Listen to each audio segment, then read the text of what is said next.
ये किताब शायद पाठकों के मन में एक सवाल पैदा करेगी कि डेमोक्रेटिक इंस्टीट्यूशन कितना जरूरी है, जो जाति न देखे, धर्म न देखे, जेब न देखे कि किसका आर्थिक पहलू क्या है।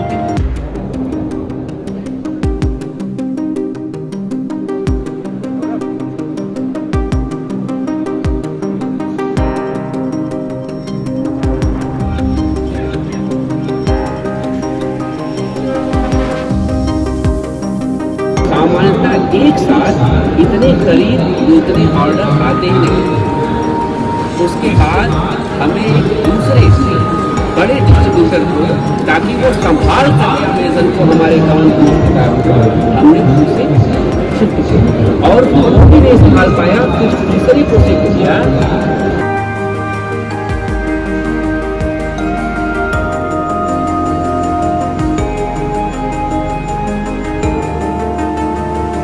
करीब 50 छात्रों से पूरे भारत भर में लाखों लोगों का प्रोफेसर बनता है। चट्टी चौराहे पर बैठे हुए लोग, चाय की दुकानों पर बहस कर रहे लोग प्रोफेसर बन गए।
सामान्यतः एक साथ इतने करीब इतने ऑर्डर आते ही नहीं। उसके बाद हमें एक दूसरे से बड़े डिस्ट्रीब्यूटर को, ताकि वो संभाल सके अमेजन को, हमारे अकाउंट की किताब को, हमने उनसे शिफ्ट किया और वो भी नहीं संभाल पाया, फिर तीसरी कोशिश किया। कोको जो भारत में अमेजन का एक पार्टनर है और जिसकी रेटिंग बहुत ज़्यादा है।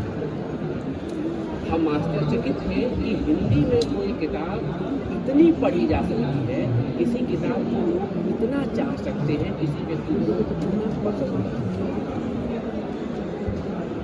इस किताब के अनुभव से हमने डॉक्टर लक्ष्मण यादव जी के बारे में जानने की कोशिश की कि कोई एक आदमी जो एक दूसरी जगह से निकलता है, आजमगढ़ से इलाहाबाद जाता है, वहाँ से गोल्ड मेडलिस्ट होता है, फिर इलाहाबाद फिर दिल्ली विश्वविद्यालय में आता है रिसर्च करने, एक कॉलेज में पढ़ाता है और क्लास में कितने विद्यार्थी होंगे? 150, इससे ज़्यादा नहीं होंगे।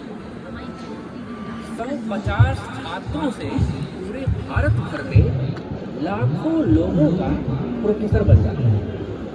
चट्टी चौराहे पर बैठे हुए लोग, चाय की दुकानों पर बहस कर रहे लोग प्रोफेसर लक्ष्मण यादव।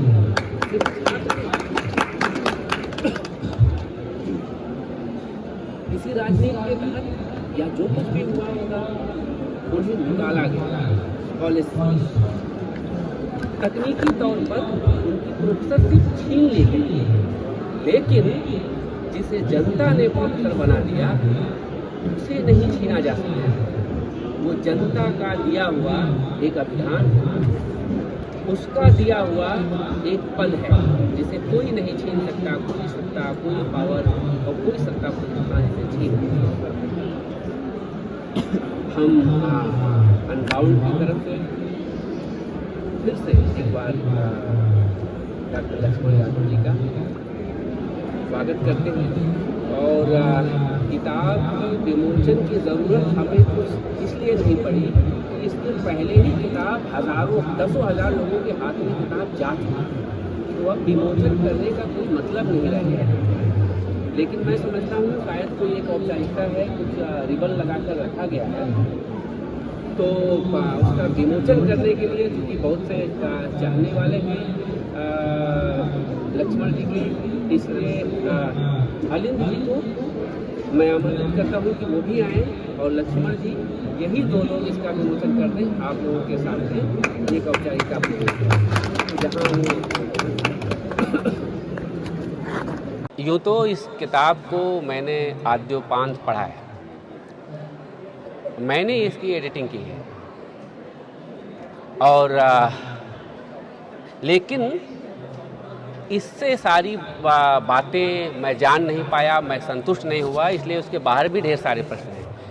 तो सबसे पहला प्रश्न आपसे ये है कि आप इतने गुस्से में क्यों रहते हैं? बहुत शुक्रिया आशीष जी। और सबसे पहले आपके सवाल पर आने से पहले औपचारिकता ही सही लेकिन कुछ बातें कहना मेरा फ़र्ज़ है। मुझे नहीं पता था कि किसी दिन ये किताब के रूप में भी आएगी। असल में एक डायरी है जो बीच बीच में लिखी गई बिखरे पन्ने, उन्हें सहेज करके किताब का रूप लाने की ज़रूरत भी महसूस कभी होगी या ये किताब के रूप में आ भी पाएगी, ऐसी कोई योजना मेरे जहन में नहीं थी। लेकिन मैंने इसकी भूमिका में भी वो बात कही है, तमाम दोस्तों का, माहौल का, मुझे चाहने वालों और न चाहने वालों दोनों का ऐसा दबाव बना कि अब ये किताब के रूप में आ गई है, तो मेरा एक फ़र्ज़ बनता है और ये केवल औपचारिकता नहीं है कि मैं इस किताब के लाने में जो भूमिका, संपादक से पहले हमारे मित्र भी हैं आशीष, इन्होंने इस किताब को संपादित किया और जिस प्रकाशन के स्टॉल पर आप खड़े हैं, अनबाउंड का युवान बुक्स, इन्होंने इस किताब को पब्लिश करने का साहस दिखाया, मैं कहूँगा साहस ही है। मैं अलिंद जी को बहुत शुक्रिया अदा करता हूँ कि और बहुत मन से किसी काम को, मतलब अगर मैं इस किताब को अपने हाथ में लूँ तो मुझे अभी भी यकीन नहीं होता कि ये इतनी खूबसूरत किताब बन सकती थी। चाहे इसके कवर पेज पर, उनका नाम क्या है? निशा अनबाउंड की वो कर्मी हैं और उन्होंने जिस तरह से स्केच बनाया, जो शानदार पुस्तक की आई, तो इसके लिए भी पूरे प्रकाशन समूह का बहुत मैं शुक्रिया अदा करता हूँ। और फिर आपके सवाल पर आते हैं कि गुस्से में क्यों रहता हूँ। असल में अब आजकल माहौल ऐसा बन गया है कि आप सच बोलिए तब भी लोग नाराज़ हो जाते हैं, और मुझे लग रहा है कि मेरी नौकरी छीनने के पीछे भी शायद एक सच बोलने की वजह भी थी। और सच बोलने का तेवर अपने आप में शायद ऐसा ही होता है जो दूर से देखने पर गुस्से की तरह दिखता है, नाराज व्यक्ति की तरह वो आपको पेश करता है कि अगर कोई व्यवस्था से सवाल कर रहा है, अगर कोई अपने समाज से उसकी बेहतरी के लिए कुछ पूछना चाहता है या उसकी बेहतरी में कोई भूमिका अदा करना चाहता है, तो उसकी उस असहमति का, उसके सवाल पूछने का या उसके वर्तमान से और बेहतर करने का जो दायित्व होता है, उसमें उसकी छवि ऐसी ही बना दी जाती है। और थोड़ा गुस्सा तो जायज़ भी है, मतलब बहुत मुझे लगता है कि मेरे सबसे प्रिय कवि, अगर मैं साहित्य का विद्यार्थी हूँ तो मेरे सबसे प्रिय कवि कबीर हैं, और दूर से देखेंगे तो कबीर आपको बहुत गुस्से में नजर आएंगे, लेकिन आप करीब जाके पाएंगे तो उस गुस्से के साथ बहुत सारी रचनात्मकता है, सृजन है, दूर तक देखने की दृष्टि है, कुछ बेहतर करने का एक विचार है और थोड़ा गुस्सा भी है। जी, मुझे लगता है इसी बात को मैं आगे बढ़ा रहा हूँ समाज का जो ताकतवर अभिजन हिस्सा है वो विनम्र हो सकता है, किसी को माफ़ कर सकता है, लेकिन वह हिस्सा जिसके पास माफ़ करने की कोई ताकत ही नहीं है वो क्या माफ़ करेगा या क्या विनम्र होगा। दिनकर की वो लाइन याद कीजिए, क्षमा शोभती उस भुजंग को जिसके पास गरल हो, उसका क्या जो दंतहीन विषहीन विनीत सरल हो। मुझे डॉक्टर लक्ष्मण यादव का गुस्सा, उनका क्रोध बहुत सात्विक लगता है। मुझे लगता है कि वह हमारे समाज के, हमारे देश के दलित, बहुजनों, पसमानदा, स्त्रियों, आदिवासियों, जो यानी कि जो बहुसंख्यक समाज का दर्द है वो गुस्से के रूप में, आक्रोश के रूप में अभिव्यक्त होता है। अच्छा, आप अपने घर से, आजमगढ़ से निकलकर इलाहाबाद तक आए और मैं आपका एक इतिहास जानता हूं कि एक कबीरपंथी संत से आप जुड़े रहे।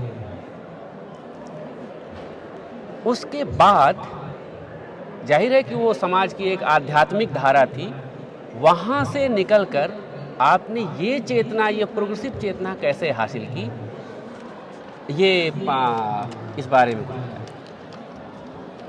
बहुत महत्वपूर्ण सवाल है कि हम सब के पीछे अपना एक अतीत होता है और पृष्ठभूमि होती है, परिवेश होता है, जिनमें से कुछ भी हमने नहीं चुना होता है, वो परिस्थितियों और संयोग के चलते मिला होता है। दो तरह के रास्ते उसके बाद खुलते हैं, या तो आप उन परिस्थितियों के दबाव में, उनकी सीमाओं के बीच रहना चुन लें, या उनसे सवाल करते हुए, टकराते हुए आगे बढ़ जाना चुने, उससे तोड़ करके बाहर भी निकलें। अब पता नहीं, मतलब आपका सवाल, चूंकि आपने किताब संपादित की है तो मैं जानता हूं कि उस पृष्ठभूमि से है, और मैं चाहूंगा कि मैं अभी फिलहाल जो जवाब दूंगा वो शायद उतना व्यवस्थित ना हो जितना व्यवस्थित इस किताब में मिलेगा। एक यात्रा है, एक लंबी यात्रा, और इस किताब को, डायरी नुमा किताब को लिखने का जो काल समय है वो लगभग 2 दशक का है, लेकिन जीवन लगभग 3.5 दशक का है। तो वो जो शुरुआती दिन थे, निश्चित रूप से वहाँ मेरे परिवार में कबीरपंथी एक विचार के लोग, मेरे बड़े पिताजी उन्हीं निर्गुणपंथी सदगुरु के शिष्य थे, और मेरे पिताजी कॉमरेड थे। मेरे बड़े पिताजी के आदर्श कबीर रहे और मेरे पिताजी के आदर्श Bhagat Singh, Karl Marx, Lenin रहे। कभी कभी बाप अपने पिता के मुंह से ही डॉक्टर अंबेडकर के बारे में पहली बार सुना, लेकिन फिर भी न तो कबीर को मैं बहुत समझ पाया और न मुझे मार्क्स या भगत सिंह, अंबेडकर समझ में आया। शायद इलाहाबाद यूनिवर्सिटी पढ़ने गया, थोड़ा शुरुआत हुई उस समझदारी की, बनने की। दिल्ली विश्वविद्यालय आया, तब तक दिल्ली विश्वविद्यालय ऐसा था कि वहाँ किसी कॉलेज में कोई गौशाला नहीं खुले थे। मेरे दिल्ली विश्वविद्यालय में कोई यज्ञ और हवन भी नहीं होता था। पता नहीं अच्छा था या बुरा था, लेकिन विश्वविद्यालय अलग था। उस विश्वविद्यालय में बहुत सारे दोस्त मिले। इलाहाबाद विश्वविद्यालय से लेकर के दिल्ली विश्वविद्यालय के बीच बहुत सारे अच्छे प्रोफेसर मिले। तो और जेएनयू कभी कभी हम बिगड़ने जाया करते थे, क्योंकि जेएनयू बहुत खराब जगह थी ना, उसे जानबूझकर और खराब किया गया। तो ये जो इलाहाबाद विश्वविद्यालय, दिल्ली विश्वविद्यालय और जेएनयू है, या ऐसे स्कूल और कॉलेज हैं, उन्होंने हमें एक तरह की समझदारी दी। मेरा तंज ये है कि जिन्हें आज के लोग कहते हैं कि वो बिगड़ गए हैं, क्योंकि ये सवाल पूछता है। गांव में बच्चा पैदा होता है, तब भी अगर वो सवाल पूछने लगे तो बहुत सवाल पूछने वाले बच्चों को भी कोई पसंद नहीं करता। 2-4 सवाल हमारे बड़े पिताजी थे, उनका बच्चा बड़ा हो कि छोटा बच्चा पूछने लगा कि पापा कौवा काला काहे होता है, अब वो नाराज होकर डंडा लेकर दौड़ा है, कौवा काला नहीं होगा तो क्या हरा होगा, कैसा सवाल पूछता है, स्कूल जाना बंद कर देंगे इसका। क्योंकि वो सवाल के मनोविज्ञान तक तो जाने की ट्रेनिंग नहीं थी। जहां ट्रेनिंग होती है वहां उस सवाल से आप डील करते हैं। तो वो सवाल पूछने की समझदारी आने में वक्त लगा, और उस पूरी यात्रा में बहुत सारे ऐसे लोग मिले जिन्होंने हमें उस पृष्ठभूमि से निकाल करके यहाँ तक खड़ा किया। और मैं फिर से शुक्रिया क्यों कहता हूँ, इस कवर पेज पर आप देखेंगे, इस कवर पेज के पीछे कितना विज्ञान है।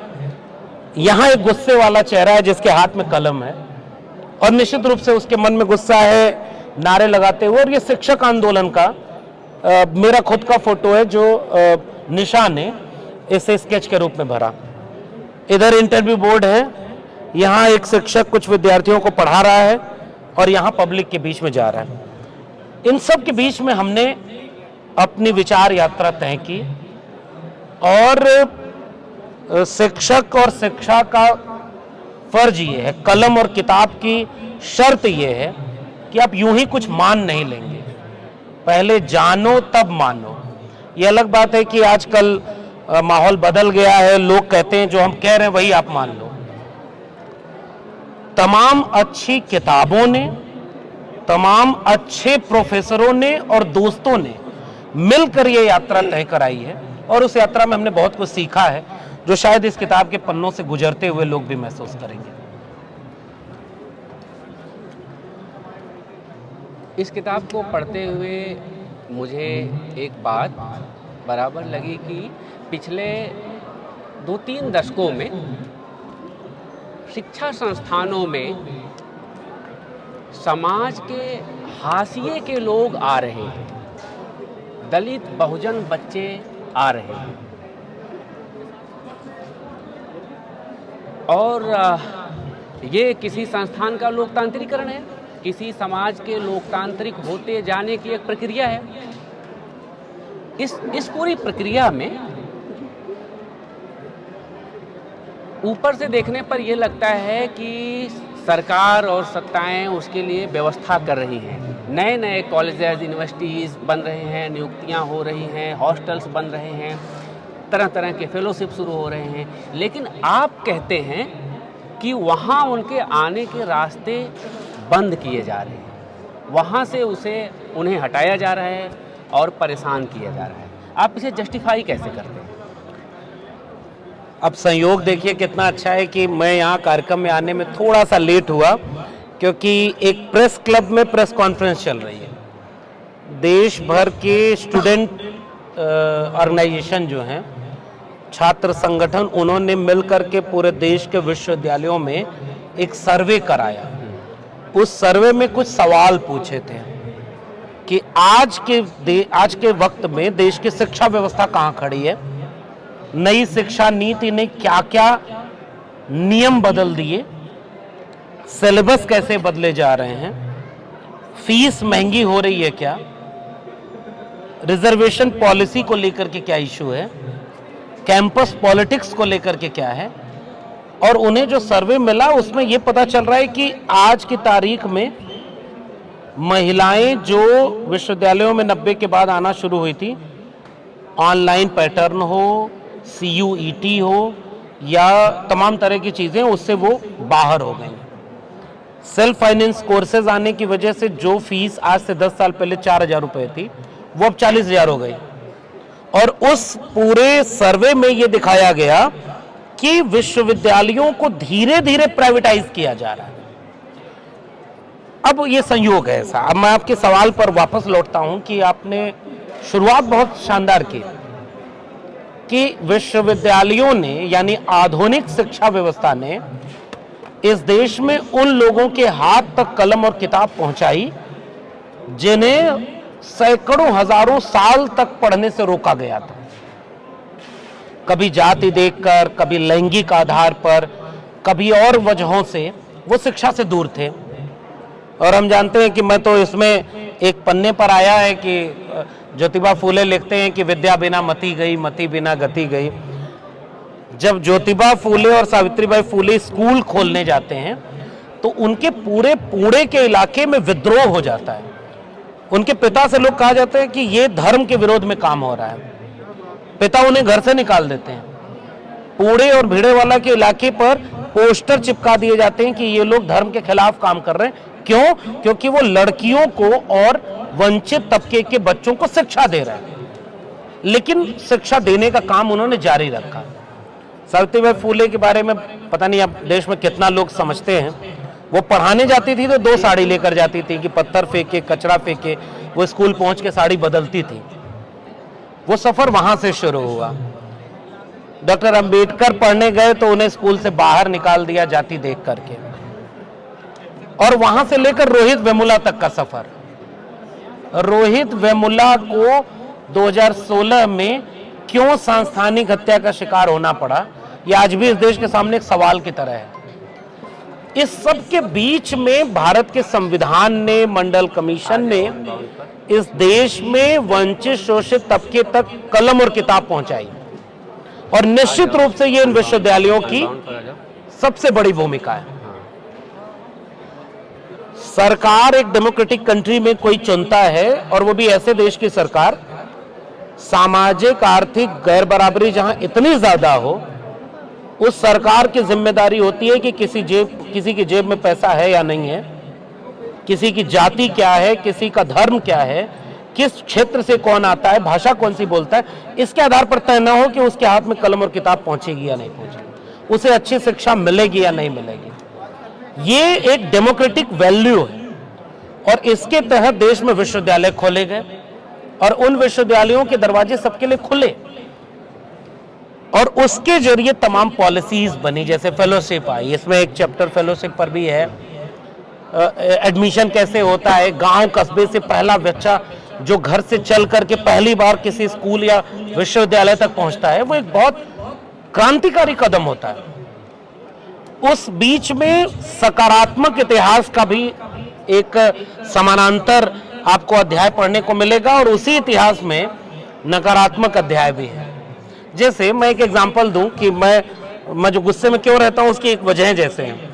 2019 में हमने खुद एक आरटीआई लगाई कि 2019 में जब देश में प्रधानमंत्री भी खुद दावा करने लगे कि वो ओबीसी हैं, हालांकि वो मानते नहीं, जातिवादी नहीं मानते, लेकिन जब लाभ लेना होता है तो मानते हैं।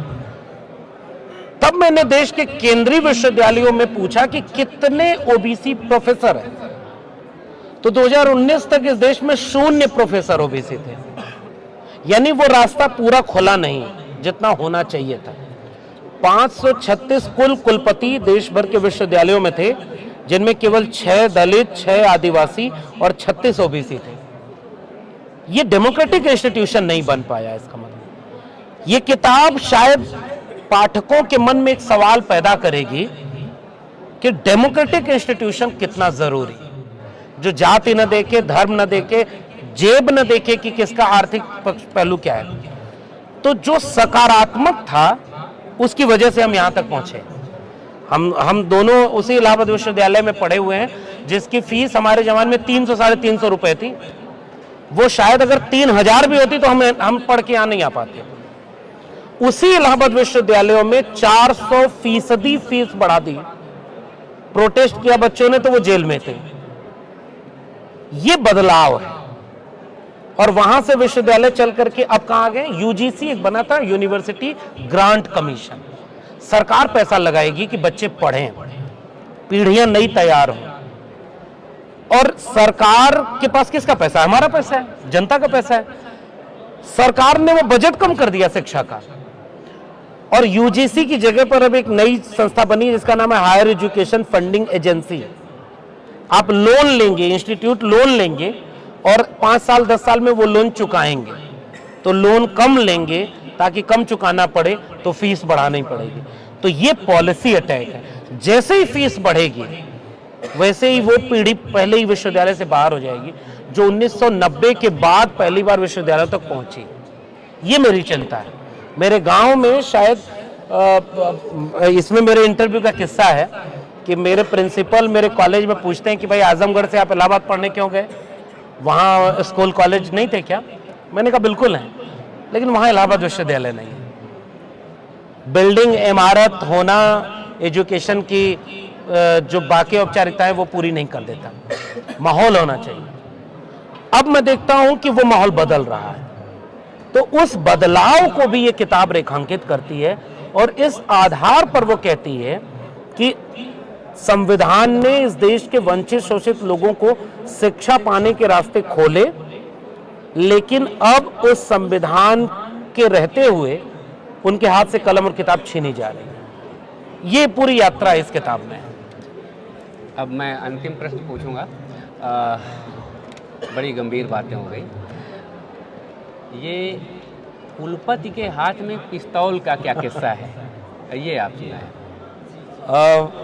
मैं शुक्रिया उन लोगों का अदा करना तो भूल ही गया जो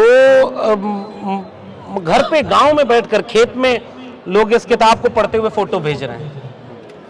मैं उस पर लिखा, अब मैं तो देख भी नहीं पा रहा हूँ कितने लोग किताब पढ़ते हुए फोटो डाल रहे हैं। किताब अब लोगों के हाथ तक पहुंच रही है, लेकिन मुझे वो दृश्य भावुक कर गया कि उन्हीं खेत खलियान से चलकर हम लोग यहाँ तक पहुंचे। हमारी लिखी हुई किताब वहाँ खेत खलियान के मेड़ पर बैठकर कोई पढ़ रहा है। मुझे लग रहा है कि ये इस किताब की जीवंतता है। तो ऐसे तमाम किस्से उन पाठकों को मिलेंगे। और कुलपति के हाथ में पिस्तौल वाला किस्सा चूंकि आपने पूछा है तो मैं बता दूं, और दो किस्से बताऊंगा। एक किताब में है और एक किताब में नहीं है। एक बार नहीं वाला कोई विरोधी तो नहीं है? नहीं विरोधी नहीं। अब कुलपतियों के बारे में क्या बोला जाए। हमारी तो नौकरी वैसे ही छीन ली, बाकी आपने किताब छापने की हिम्मत कर ली है तो थोड़ा बहुत तो आपको सुनना पड़ेगा। लेकिन फिर भी मैंने कोशिश ये की कि कोई भूमिका में हमने ये बात लिखी भी है, अनावश्यक किसी व्यक्ति या किसी एक इंडिविजुअल पर बात करना इस किताब का मकसद भी नहीं है कि कोई एक कुलपति ऐसा है या कोई एक सरकार ऐसा है या कोई एक विश्वविद्यालय में गौशाला खुल रही है या कुछ हो रहा है। देश में अच्छे विश्वविद्यालय भी हैं, इसलिए नाम पर फोकस नहीं है। लेकिन ये किस्सा बहुत शानदार है। वहाँ कुलपति सेना के रिटायर लोग कुलपति बनाकर भेजे जाते थे, तो एक विश्वविद्यालय उसमें तो उसका नाम भी है। तो वहाँ और छात्र आंदोलन तो करते ही हैं अपने कुलपति के खिलाफ। और ये सच्चा किस्सा है जो मैं कहना चाह रहा हूँ कि हमारे दिल्ली विश्वविद्यालय में कुलपति हुआ करते थे। टीचर और स्टूडेंट उसी कुलपति के खिलाफ प्रोटेस्ट कर रहे होते हैं कि वाइस चांसलर मुर्दाबाद, कुलपति हाय हाय, और उन्हीं के आंदोलन करने वाली दरी पर वही कुलपति आकर बैठ जाते थे और उनके साथ वो हाय हाय कर रहे हैं। लोग परेशान है कि भाई आप ही से तो हम लड़ रहे हैं, आप कुलपति हो और आपके खिलाफ आंदोलन और आप यहाँ आ रहे हो। तो कहा नहीं, यहाँ जो आया है वो आपके साथ वाला प्रोफेसर है, वो जो कुर्सी है कुलपति की उसके खिलाफ तो मैं भी कई जगह असहमत हूँ। इन विश्वविद्यालयों में ऐसे भी दृश्य हुआ करते थे। तो अब उसी तरह का एक किस्सा और है, कुलपति का पिस्तौल वाला किस्सा सुनाकर वो छोटा सा किस्सा सुनाऊंगा। तो एक विश्वविद्यालय यही है, वहां छात्र राजनीति ज्यादा होती थी। कई बार कंट्रोल करने के लिए सेना के रिटायर लोगों को, जो मेजर रैंक के होते थे, उनको कुलपति बनाया गया। देश में कई जगह ऐसा हुआ है, गूगल करेंगे तो मिल जाएगा। तो वो पिस्तौल उस्तौल रखा करते थे। जैसे हमारे यहाँ जब हम लोग बीए में गए तो हमारे कुलपति बाउंसर लेके चलते थे। बाद में मेरे कॉलेज का प्रिंसिपल बाउंसर लेके चलता था। जब मैं उसमें ज्यादा नहीं बोलूंगा कि नहीं तो विवाद होगा नाग, लेकिन ये सच है, सब लोग जानते। टीचर कहते थे कि प्रोफेसर और कुलपति को अपने कैंपस में अगर बाउंसर लेके चलना पड़ रहा है, इसका मतलब कि वो कुछ तो गड़बड़ है।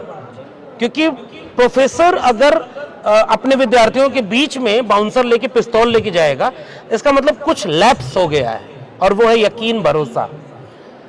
उस कुलपति के पास एक पिस्तौल हुआ करती थी और वो पिस्तौल लेकर के कैंपस में घूमा करते थे। हमारे संपादक महोदय बहुत निर्मम संपादक रहे, ये बात मैं आज ही बोल दूं।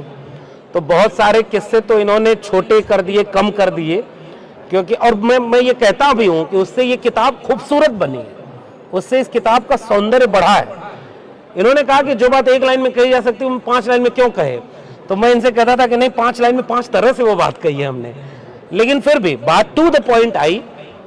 तो वो जो किस्सा था बीच का प्रोटेस्ट का, वो हटा दिया हमने।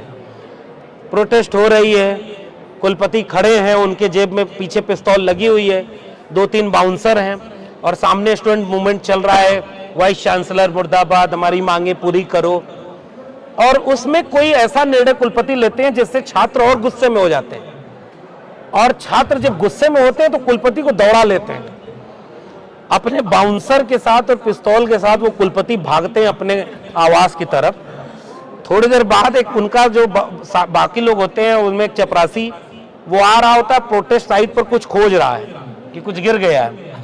तो वहाँ स्टूडेंट पहले से ही हैं, तो वो कह रहे हैं कि क्या खोज रहे हो? तो उन्होंने कहा कि साहब की पिस्तौल गिर गई है कहीं। जब वो दौड़ के भाग रहे थे तो उनकी पिस्तौल कहीं गिर गई है, हम उसी पिस्तौल को खोज रहे हैं। तो विद्यार्थियों ने नाराज होकर कहा कि पिस्तौल तो अब गई, अब अपने साहब से कहो तोप मंगा के रख ले।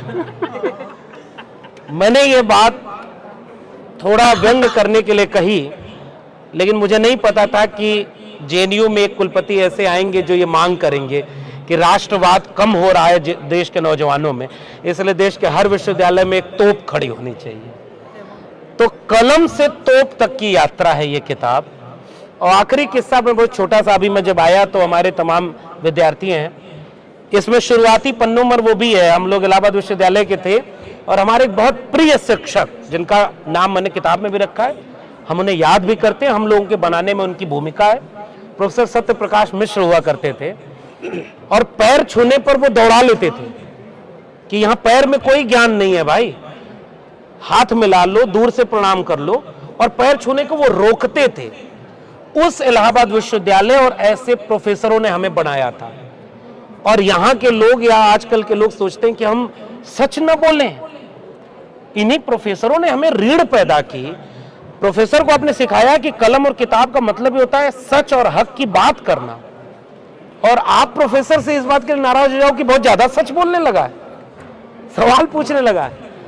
ये संस्कार हमें वहां से मिला था। तो किस्सा ये है कि वो भी दिल्ली विश्वविद्यालय का किस्सा है, उसी विश्वविद्यालय का किस्सा है जिसे मैं अब कह रहा हूं कि वो बर्बाद हो रहा है, लेकिन तब वो बर्बाद नहीं था। वहां एक कुलपति हुआ करते थे, अपने वीसी लॉन में टहल रहे थे और ऐसे ही विद्यार्थी भाग के आए और प्रणाम सर कहते हुए पैर छूने लगे।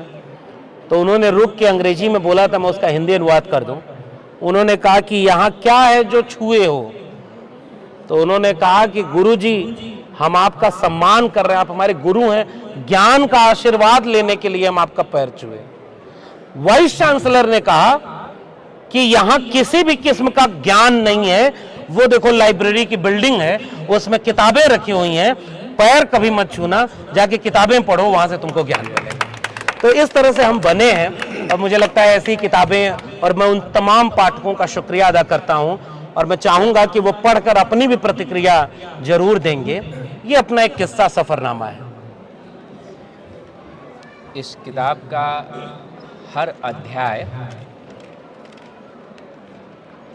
बृहत्तर सामाजिक संदर्भों को खोलता है, कॉलेज विश्वविद्यालय के अंदर खाने की राजनीति को खोलता है, दलित बहुजन बच्चों के साथ समाज में भी और संस्थानों में भी जो तरह तरह के अन्याय होते हैं उसके बहुत गहनतम पहलुओं की पड़ताल करता है। और सबसे ज़्यादा कि कहीं कहीं बहुत खूबसूरत सूत्र है जिसे पढ़ते हुए एक बार की आप याद कर लेते हैं, फिर दोहराते हैं। किसी ने मुझसे ये बात कही कि इस किताब के तो सैकड़ों आजकल इंस्टाग्राम पर पोस्ट चलते हैं ना, तो इसके सैकड़ों जो है पोस्ट बन सकते हैं।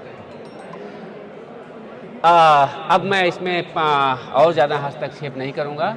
आपके बीच में और डॉक्टर लक्ष्मण यादव जी के बीच में मैं चाहता हूँ कि आप भी जो पूछना चाहें इनसे पूछ सकें, लेकिन माइक छोटा है, ये किया कैसे जाएगा? अगर हो सके तो हम ऐसे बताइए। हाँ, आप पूछना चाह रहे हैं। सर, जब भागलपुर विश्वविद्यालय में आपको परमानेंट नौकरी मिल गई थी तो आप क्या क्यों? हाँ, बिल्कुल ठीक बात है। इसमें एक जगह हमारे प्रोफेसर भी ये बात पूछते हैं कि तुम्हें तो नौकरी मिल गई, फिर यहाँ क्यों? मुझे लग रहा है कि ये वही सवाल है कि आपके आजमगढ़ में भी तो डिग्री कॉलेज था, आप वहाँ क्यों नहीं पढ़ाई किए, इलाहाबाद यूनिवर्सिटी क्यों गए? और ये सवाल मेरे उस प्रिंसिपल ने पूछा था जिन्होंने मुझे नौकरी दी थी, और वो उस जवाब से बहुत संतुष्ट दिखे थे। और मैंने केवल यही जवाब दिया था कि मेरे आजमगढ़ में भी डिग्री कॉलेज हैं, सरकारी हैं, कम फीस है, लेकिन वो डिग्री कॉलेज ऐसे एक भी नहीं है जो इलाहाबाद विश्वविद्यालय का विकल्प बन सके। वहाँ क्लासेस नहीं। मेरे अपने आजमगढ़ में जो सबसे बड़ा डिग्री कॉलेज था 2 साल पहले तक, उसमें 12 डिपार्टमेंट थे, 12, और 9 में एक भी परमानेंट फैकल्टी नहीं थी। वहाँ टीचर ही नहीं है, डिग्री बट रही है। वैसे वहाँ ये मेरा चयन हो सकता है कि मैं अगर बेहतर कलम और किताब के साथ अपनी परवरिश चाहता हूँ तो मैं चुनता हूँ कि मुझे कहाँ होना चाहिए। केरल से कोई विद्यार्थी अगर दिल्ली विश्वविद्यालय पढ़ने आए तो आप रोक नहीं सकते कि तुम डीयू में क्यों आ रहे हो। डीयू क्योंकि विश्वविद्यालय है, ये बनता है ये ग्लोबल नॉलेज से, विश्वविद्यालय। अब आजकल वो एक पार्टी एक विचार तक चला गया तो उसको छोड़ देते हैं। तो वो जो सफर है वो इस बात को लेकर के है कि आप अपने इलाहाबाद विश्वविद्यालय में जो माहौल देख रहे थे इसलिए आप वहां चुनते हैं। मुझे लगा कि मुझे बिहार के किसी विश्वविद्यालय या किसी दूर दराज के डिग्री कॉलेज की बजाय जिस विश्वविद्यालय से मैंने पढ़ाई की, ये मेरा सपना है कि मैं यहीं परमानेंट हो जाऊं। और एक छोटी सी और बात कि हमने लड़ाई लड़ी कि भाई जो जहां पढ़ा रहे उसको वहां परमानेंट करो। 14 साल यहां पढ़ाया। एक अच्छे विश्वविद्यालय में अपने विद्यार्थियों के बीच होना किसे नहीं पसंद है। आपके सामने अगर गुड़ रखा हो और गुलाब जामुन रखा हो, आप क्या चुनेंगे? तो आप कहेंगे गुड़ तो आपके करीब रखा था, उसको आपने क्यों नहीं खाया? नहीं, मेरा मन था वो खाने का। तो ये मेरा चयन है और ये नियम है कि आप जो चाहेंगे वो मिलेगा। आखिरी बात ये कि सवाल केवल नौकरी का नहीं है कि मुझे एक नौकरी परमानेंट मिल गई थी और मैं वहां क्यों नहीं गया, अब मैं नौकरी से निकाल दिया तो किताब लिख दिया। सवाल ये है कि वो नौकरी और भी लोगों को मिले, और वो नौकरियां कैसे मिल रही हैं ये बात जमाना भी जाने। इसलिए भाई कई बार बोलना पड़ता है। बाहर के लोगों को लगेगा कि विश्वविद्यालय में, जैसे घर में इलाहाबाद में हम लोग पढ़ा करते थे तो कॉम्पिटिटिव एग्जाम के बच्चे तैयारी करते हैं, उनका नहीं होता, पेपर आउट हुआ है अभी कल परसों, घर में फोन कर कहेंगे मेरा इसलिए नहीं हुआ क्योंकि पेपर आउट हुआ, तुरंत घर वाले डांटेंगे कि दुनिया का हो रहा है तुम्हारा ही नहीं हो रहा है। तो तर्क से आप नहीं जवाब दे सकते, लेकिन कई बार सच बोलना पड़ता है। तो ये बोलना मेरी जिद थी कि मैं अगर चाहता हूं, मैं डिजर्व करता हूं, मुझसे कम मेरिट वाले को आप नौकरी दे रहे हो तो मुझे क्यों नहीं। ये एक प्रोटेस्ट है जी। और कोई सवाल? जी नहीं, ये तार वहां तक जाएगा नहीं, आप बुलंद आवाज में बोलिए। मैं सुदेश तनवर हूँ जी, दिल्ली से हूँ। इस बिगड़ेल दौर में जो आज चल रहा है उसमें आप इतनी हिम्मत कैसे जुटा पाते हैं? मैं थोड़ा शायद आपको जानता हूँ और आपकी कोई कविता भी मैंने पढ़ी है। तो जब हिम्मती आदमी हमारे आसपास हो तो हिम्मत अपने आप बढ़ जाती है। तो असल में यही है, मतलब ऐसा कोई महान काम हम नहीं कर रहे। एक किस्सा बस थोड़ा सा सुना दूं, और मैं पूरे देश में जाता हूं तो ये किस्सा जरूर सुनाता हूं कि एक जंगल में आग लगी। हमारे यहाँ हिंदी के कवि ने, शायद रहीम ने, ये दोहा लिखा भी, आग लगी इस वृक्ष को जलने लागे पात, उड़ते क्यों नहीं पक्षियों जब पंख तुम्हारे पास। उन पक्षियों का एक जवाब था कि फल खाएं इस वृक्ष का और गंदे की इन्हें पात, धर्म हमारा यही है जले इसी के साथ। पढ़ाया हमें इसी बात के लिए गया कि अब कम से कम जब जरूरत होगी बोलने की तो कोई बोलेगा। ये कोई महान काम नहीं है, बस ये कि जिम्मेदारी निभाई जा रही। ये महान क्यों बन गया पता है? और अकेला एक बोलने वाला निडर क्यों दिखता है, या मेरे जैसे और थोड़े से लोग निडर क्यों दिखते हैं? क्योंकि जिनको निडर होना था वो सारे चुप हो गए, वो अपनी लड़ाई नहीं लड़ पाते। जैसे इस प्रोफेसर की डायरी में लाखों लोगों के बारे में लिखा गया है। वो कहीं प्रोफेसर हैं, कहीं रिसर्चर हैं, कहीं स्टूडेंट हैं। कोई बोलता है साहब, और जो बोलता है वो थोड़े से लोग होते हैं, उनको दबा दिया जाता है। अगर सब बोले तो फिर सवाल हिम्मत का रह ही नहीं जाता। आखिरी बात ये कि विरासत ही जब निडर लोगों की मिली हो, कबीर को हमने कहा कि मेरे प्रिय कवि हैं, और साधो ऐसा जग बौराना, सांच कहो तो मारन धावे झूठे जगपतियाना। तो ये हर दौर में रहा है, लेकिन जो कबीर के खिलाफ खड़े थे वो इतिहास में दर्ज नहीं है। कबीर दर्ज है। तो बस यही हौसला है, यही हिम्मत है कि हम सच के साथ खड़े हैं, हम गलत कुछ नहीं बोल रहे हैं, यही हिम्मत देता है। सर जब लोकतांत्रिक ढंग से न्याय मिले तो उसके बाद क्या करना है? न्याय नहीं मिले लोकतांत्रिक ढंग से तब, क्योंकि ये कहानी है मेरे दोस्तों की, जिसे एक सामंतवादी विचारधारा वाले लोगों ने उन्हें झूठी केस में फंसा के जेल में डाल दिया। आज 6 महीने से वो जेल में है। ऐसा बहुत कुछ हो रहा है, मतलब उसके खिलाफ कैसे लड़े, क्योंकि हर जगह उन्हीं के लोग हैं। ये वाला सवाल किताब से बाहर आउट ऑफ सिलेबस सवाल हो गया है लेकिन फिर भी चूंकि आपने पूछ दिया तो एक लाइन बस बोल दूं, जब तक लोकतंत्र से बेहतर कोई विकल्प हमारे पास नहीं मिल जाता, तब तक हर लोकतंत्र विरोधी चीज के लिए भी लोकतांत्रिक तरीके से ही लड़ना पड़ेगा। कोई और तरीका आपके पास है नहीं। जिनसे आपकी लड़ाई अगर वो बहुत ताकतवर है तो गैर लोकतांत्रिक तरीके से आप कितना दूर तक उससे लड़ पाएंगे? यही सवाल है मेरा जी। और कोई सवाल जी? सर जैसा आपने कहा भी कि बोलने के समय को बोलना चाहिए, और आजकल तो सर बोलने के लिए भी हिम्मत चाहिए ना, वो कैसे जुटे? अब हिम्मत का कोई अभी तक कोई अल्टरनेट नहीं बना है, हिम्मत तो करनी पड़ती है, थोड़ा सा जोखिम है। वो हिम्मत की बात जो सर ने भी पूछी थी, मैं उससे बहुत सारे लोग सोच के रह जाते हैं हमें बोलना चाहिए, उससे जोड़ता हूं। जैसे मेरे साथ लगभग 1000 लोग निकाले गए, कोई नहीं बोला, एक आध कोई छोड़ दिया अपवाद में। कल्पना करिए कि दिल्ली विश्वविद्यालय के 1000 निकाले गए प्रोफेसर किसी भी जगह पर एक जगह पर खड़े हो जाते एक दिन कि ये गलत हो रहा है, तो वो कितनी बड़ी खबर बनती। 1000 प्रोफेसर हैं, वो कोई नहीं बोला, आज उनके बारे में कोई नहीं जानता। वो चुपचाप मान लेते हैं। 2 तरह के लोग होते हैं, एक मान लेते हैं कि पूर्व जन्म का फल है कि प्रोफेसर बनना नसीब में नहीं लिखा रहा होगा, नौकरी छीन ली गई, कुछ और करे। दूसरे वो लोग होते हैं जो इसलिए नहीं बोलते कि अगली बार कहीं और हो जाएगा। तो जो नहीं बोलता है, जो डरता है, उसका केवल इतना मसला है, या तो वैचारिक रूप से या अपनी चीजों से वो उसको हिम्मत नहीं है उसके पास, या शायद यकीन नहीं है कि वो गलत नहीं है। अगर ये दोनों चीजें आपके पास हैं तो फिर निडर होना तो होना पड़ेगा। उसका जो जोखिम है वो लोग नहीं उठाना चाहते। मेरी तरह नौकरी से निकाल दिए जाने के पहले भी बोलना, और नौकरी निकाल दिया गया तो किताब लिखकर बोल देना। अब सोचिए, नहीं तो दरवाजा बंद हो गया, इसके बाद तो थोड़ा जोखिम तो उठाना पड़ेगा जी। कुछ किताब पर बात हो तो मजा है। 1-2 सवाल और लेते हैं ना जी।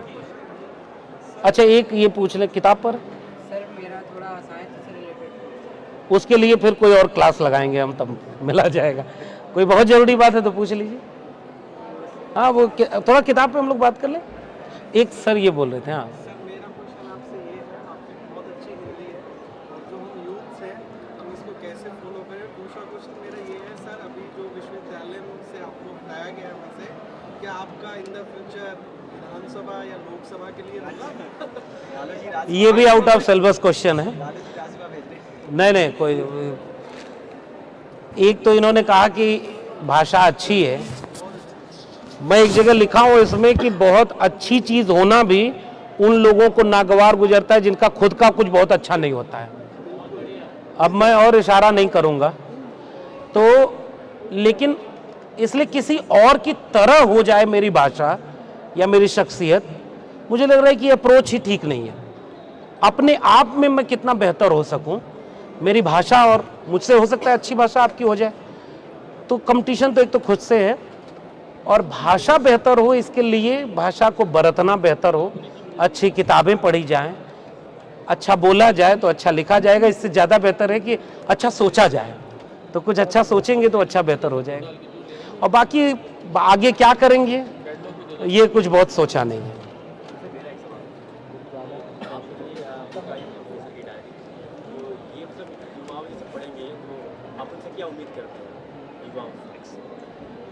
अभी तो यही उम्मीद करते हैं किताब खरीदें और पढ़ें। पहली उम्मीद तो यही है उनसे। पढ़ने के बाद ये है कि मुझे जो कहना था इस किताब के बारे में वो इस किताब में लिख दिया। अगर इस किताब के पढ़ने के बाद भी मुझे किसी को ये बताना पड़े कि ये किताब क्यों मैंने लिखी या क्या लिखने का मकसद क्या है, तो फिर मुझे लगेगा कि मेरा लिखना अधूरा रह गया। मुझे ऐसा लगता है कि इस किताब में वो सब कुछ है कि पढ़ने के बाद क्या करना चाहिए ये पाठक को खुद समझ लेना होगा। अगर उसके बाद भी कोई नहीं समझता है तो फिर शायद फिर वो गुंजाइश नहीं है समझने की, फिर वो मेरे बोलने से भी नहीं समझेंगे। जी का जिक्र किया था, आज का बजट पेश हुआ था, एसटी ऑफिस और पीडब्ल्यूडी का बजट जो फंड है वो घटा दिया है। हाँ, वो भी इस किताब में है और यही तो मैं समझाना चाह रहा हूँ कि बहुत कुछ खराब हो रहा है। अच्छा, और तो कोई सवाल नहीं, तो मेरी तरफ से बहुत शुक्रिया। मैं एक बार फिर से अपने मित्र और संपादक डॉक्टर आशीष मिश्र को बहुत, अब शुक्रिया कहना फिर भी ठीक नहीं होगा, लेकिन फिर भी शुक्रिया अपने प्रकाशक अनबाउंड के टीम के सभी सहयोगियों का। और मैं ये बात कह दूं कि जितनी हड़बड़ी में और जिस लगन के साथ पूरी टीम लगी रही अनबाउंड की, उनके संपादक के साथ प्रकाशक अलिंद जी, उनकी टीम, रात रात में काम हुआ है, चाहे वो कवर पेज बनाने का, चाहे इस किताब पर आप बीच में देखेंगे इलस्ट्रेशन बना हुआ है। इस पूरी मेहनत में जो लोग शामिल थे उनका फिर से कहूं कि शुक्रिया कहना बहुत औपचारिक लगेगा, लेकिन फिर भी वो ना होते तो शायद ये किताब इतनी सुंदर ना होती। तो उन सब का बहुत शुक्रिया और आपका बहुत शुक्रिया कि आज यहाँ पर आए। Thank you so much.